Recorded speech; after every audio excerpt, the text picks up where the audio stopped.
नमस्कार, मैं जागोर जगांव से मनी कुमार। साथियों, आज हम मौजूद हैं आगरा में और 18 मार्च को बाबा साहब डॉक्टर अम्बेडकर आगरा आए थे। उस उपलक्ष्य में धम्मभूमि टीम के साथी हैं बुद्ध अलंकार बौद्ध जी, आगरा से हैं। तो बुद्ध अलंकार बौद्ध जी, जो हमारा आज का कार्यक्रम है और 18 मार्च का कार्यक्रम है, उसके लिए आप लोगों को क्या आह्वान करना चाहेंगे? देखिए, ये भारत के इतिहास में एक बहुत ही महत्वपूर्ण दिवस है और एक ऐसा दिन जब हमारे मसीहा बाबा साहब अम्बेडकर आगरा आए। वैसे तो संपूर्ण भारतवर्ष में बाबा साहब भ्रमण किया गए, लेकिन आगरा का जो आगमन है बाबा साहब का, वो ऐतिहासिक है। वहाँ उनका आना और देश के लोगों को एक ऐसा मार्मिक संदेश देना, जिस संदेश से देश में लोगों का जीवन रूपांतरित हुआ। आज बाबा साहब के जाने के बाद पुनः इसकी ज़रूरत पड़ी और जो काम बाबा साहब को मान्यवर साहब काशीराम साहब ने समझकर किया, देश के लोगों का जीवन बदला।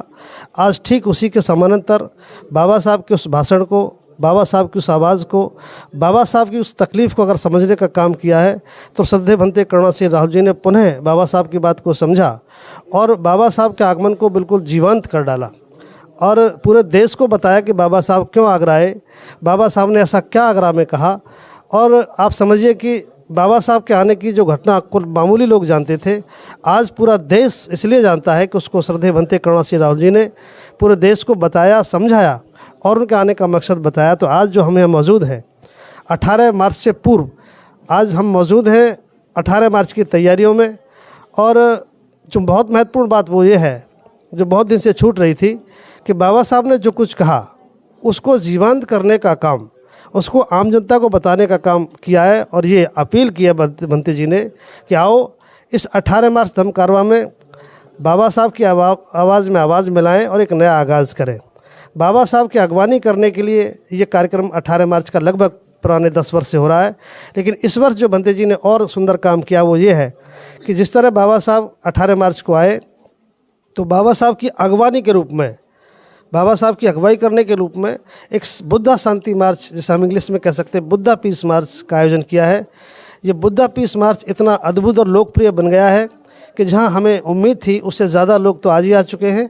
और बुद्धा पीस मार्च का आयोजन 17 तारीख को है। जो बुद्धा पीस मार्च है, उसका जो रास्ता है, जो रोड मैप है, उसकी क्या प्लान है आप लोगों? देखिए, चूँकि बुद्धा पीस मार्च की लोकप्रियता काफ़ी बढ़ गई है, तो ये मान्यवर बाबा साहब अम्बेडकर जहाँ आए थे लाल किला पर, वो जहाँ मैदान है, वहीं से ये कार्यक्रम शुरू होगा 17 तारीख को लगभग 2 बजे के बाद। और ये शहर की प्रमुख जगह से गुजरता हुआ GIC मैदान तक पहुँचेगा। और विशेष आकर्षण ये रहेगा कि ये युवाओं का कार्यक्रम है, भले ही पूरे देश को समर्पित है। और इस बुद्धा पीस मार्च को सार्थक बनाने के लिए हमारे ही समाज की बहुत ही प्रशंसनीय विभूतियाँ जो विश्वविख्यात हैं, बहन प्रिया मेघवाल सिंह जो जयपुर से है, जो महिला बॉडी बिल्डर है, वो जो गोल्ड स्वर्ण पदक विजेता है, वो युवा हैं। दूसरी हमारी बहन है प्रिया अंबेडकर जो पंजाब से हैं, वो पर्वतारोही हैं, वो भी युवा हैं, PhD रिसर्च स्कॉलर हैं। और तीसरे हमारे बहुत ही सम्मानित श्रद्धेय कुक्कूराम वाल्मीकि, जो वो भी विश्वविख्यात हैं, गोल्ड मेडल प्राप्त हैं। वे तीनों ही युवा इस बुद्धा पीस मार्च में आकर के महाकारुणिक बुद्ध का जो पंचशील का ध्वज है उसको उठाएंगे और युवाओं को आंदोलित करेंगे और आगरा की धरती से बाबा साहब अम्बेडकर के आगमन को साकार करेंगे और धरती से बुद्ध का संदेश देंगे। ये इसका प्रमुख आकर्षण है। और जो 18 मार्च का कार्यक्रम है, उसका रोड मैप क्या रहेगा आप लोगों का? 18 मार्च का जो प्रमुख कार्यक्रम है, जिस दिन बाबा साहब अम्बेडकर आए थे, उस दिन बाबा साहब अम्बेडकर के आगमन को लेकर के जो GIC मैदान है, GIC मैदान से कार्यक्रम हमारा प्रारंभ होगा और बोदला और तमाम जो हमारी बड़ी बस्तियां हैं, यहाँ से गुजरता हुआ पुनः लगभग 9 किलोमीटर का सफ़र तय करेंगे और हम जो है 9 किलोमीटर के बाद GIC मैदान पहुँचेंगे। साथियों, आपने सुना बुद्ध अलंकार बौद्ध जी को, जो धम्मभूमि टीम के जिम्मेदार साथी हैं। और मेरे साथ में आप देख रहे हैं बहुत भिक्खु भी हैं। सभी लोग इस कारवां में और बुद्धा पीस मार्च में शामिल होंगे। भंते जी आगरा से हैं। भंते जी, क्या मैसेज देंगे इस कार्यक्रम के लिए? लोगों से क्या आह्वान करना चाहेंगे आप? बहुत बहुत साधुवाद है सभी भिक्षु संघ को, दूर दराज से आए सभी उपासक उपासिकाओं को। मैं तो यही कहना चाहता हूँ कि बाबा साहब का जो संकल्प था वो मानवर काशीराम साहब ने संकल्प लिया, उसको पूरा किया, आज जन जागृत हुए। मानवर काशीराम साहब के बाद यदि किसी ने कोई काम भारत में किया है तो श्रीदेव करुणा सिंह राहुल।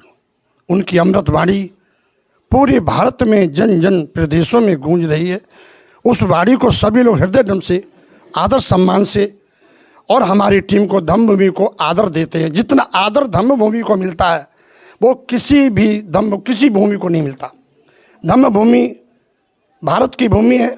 भारत में ही बुद्ध पैदा हुए, बुद्ध का जन्म हुआ, लेकिन लोग नहीं मानते हैं। तो आज जो पुनर्जीवित हुआ है भारत में दोबारा से इस आगरा पश्चिम उत्तर प्रदेश में, वो करुणा सिंह राहुल की देन है। लेकिन फिर भी करुणा सिंह राहुल के लोग पीछे टीका टिप्पणी करते हैं।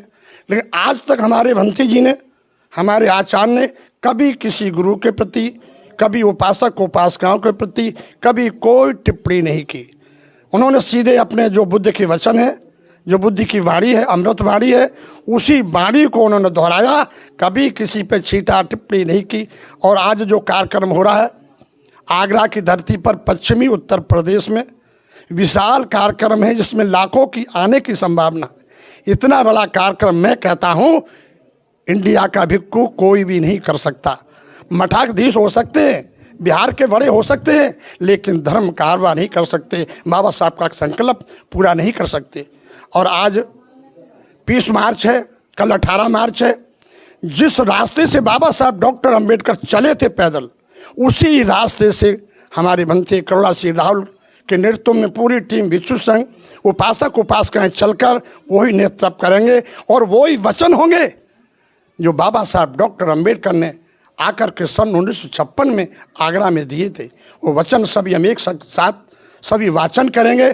तो मैं बार बार अपने भंते करुणा सिंह राहुल को, पूरी टीम को, पूरे उपासक उपासिकाओं को सहयोग को, क्योंकि दोनों के सहयोग से ये काम चल रहा है। तो बहुत बहुत साधुवाद है, ज़्यादा न कहते हुए बहुत बहुत साधुवाद जी। धन्यवाद बंते जी और टीम के साथियों का। बाकी जो कार्यक्रम होगा, आज का बुद्ध 20 मार्च और 18 मार्च का धम्म कारवां, साथियों जागो और जगहों पे आपको लाइव दिखाया जाएगा। तब तक के लिए नमस्कार।